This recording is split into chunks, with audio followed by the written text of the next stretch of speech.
Views from the Bleachers podcast. Pat the Designer, P.Kidd. Hey, question on the table today.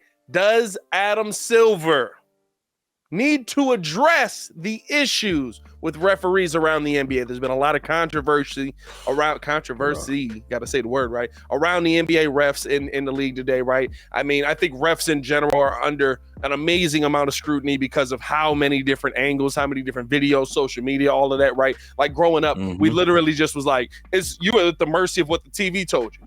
You didn't get to see 17, 18 different angles. You didn't have the NBA TV angle. You didn't have the, you know what I'm saying? So you were at the mercy of what the league told you. So do you think that, right, we could take the Bulls game, 71-point game from Donovan Mitchell as case in point? That game does not happen. You're talking about a game that will stand in history now. That game does not happen if the referees call the game fairly in the second half of that game, and especially in the fourth quarter, right? Like, because fairly Cleveland fans and Bulls fans will disagree on that. But in the fourth quarter, there's clearly two calls of lane violations on Alex Caruso on free throws. And there's not only not a call on Donovan Mitchell, but it's pretty egregious. I mean, the ball doesn't hit the rim. He's got 2 feet inside. Doesn't excuse Patrick Williams for not boxing out. Hey, he's 6'1". Maybe put your arms out and box out a little bit there. But we're seeing this around the league. The refs have been inconsistent. What is your and then they released the last 2-minute report, right? Basically just to say, oops are bad. And it doesn't change the wins. The Bulls have been hit by this 4 times. The Warriors have been hit by this, I believe, 2 or 3 times this season. What are your thoughts on this? Should Adam Silver have to address the NBA referees? Absolutely, because it affects standings. And if you look at how closely, contested the East is, those 4 games mean a lot, because you're looking at the Bulls being, 10th place, play-in team, things of that nature, to actually having a legitimate playoff spot. Yeah. That's what 4 games does in the Eastern Conference for the Bulls, right? So it does have real implications. And on top of that, this is so egregious to the point where it's the same team in late game situations that they're sitting there saying, hey, we messed up on. I mean, how do you sit there and advise? Now, I don't like the shot DeMar took, but when you replay it, he was fouled. He was fouled. Like, that's a foul. Yeah. Now, I know it's like a late game situation. Back in the day, you didn't call it, things of that nature, but that's how you've set this league up now.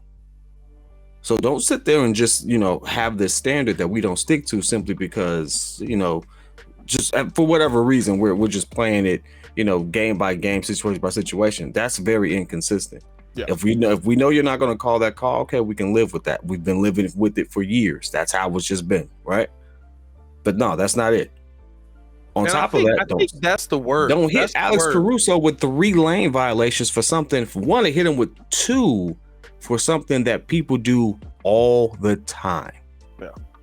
Ball gets released. You're at the 3-point line. You're making a move toward the rim. It happens all the time. In fact, I've saying this doing a live. One of Michael Jordan's one of my favorite highlights of him is a putback dunk while everyone's sitting there at the free throw line. You want to know how he gets that dunk? Because while the player is in motion to release that shot, he's making a beeline for the rim to get that putback, and he gets it. Yeah.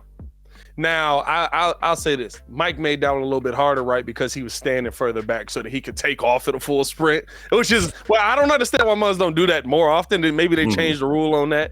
But I think the words you said in there that really stands out to me. Consistency. I can live with you calling the game a certain style, right? Okay. I can live because, right, if you call a game one way for the entire game, these are NBA professionals. They can adjust to that. Hey, we're gonna play chippy. When they called the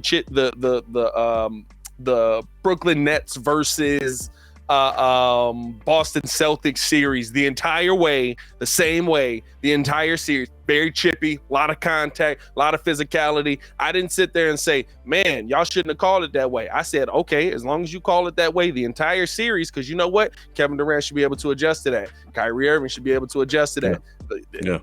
They didn't. They struggled. It caused them to lose in that series. I also think Steve Nash just kind of being not good at his job, but right, the refs were consistent in that. And guess what? They were consistent into the next series where You couldn't play that bully ball with Giannis Antetokounmpo no more. He was like, push me around if you want to. But that consistency allowed Jason Tatum, allowed Giannis, allowed Kevin Durant to have an opportunity to build their game around it. What we're seeing this season hasn't been consistent. I remember earlier in the season, there were two plays that really stood out to me. And I was like, oh man, we finna see the NBA get messed up out here. They called Stephen Curry for a carry on a game-winning situation, a carry that literally everybody in the NBA does. I'm not saying that it's not a carry, it's a carry. It's a carry. But you've allowed them to do this entire time, and now in the middle of the season, you're going to make this change. They say they sent out an email that it was going to be a focus. Okay, boom, this is going to change the league. I saw it called on Jaylen Brown, I believe the next night, or maybe Jason Tatum in a similar game-winning type situation. Tough shot. I've seen it called on the Bulls, kind of in that same time frame, and then all of a sudden, I haven't seen it anymore.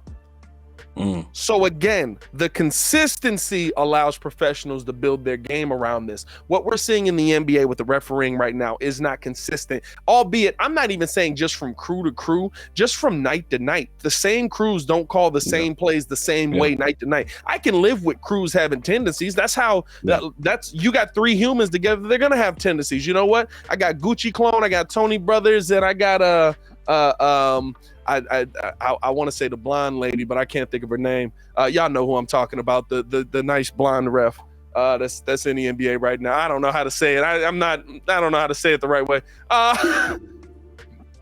But you know who I'm talking about. But if I've got those three together, they'll have tendencies. They'll call this thing one way or the other. They'll make these calls this kind of way. And I don't know, like, do they have set crews in the NBA? I don't believe they do.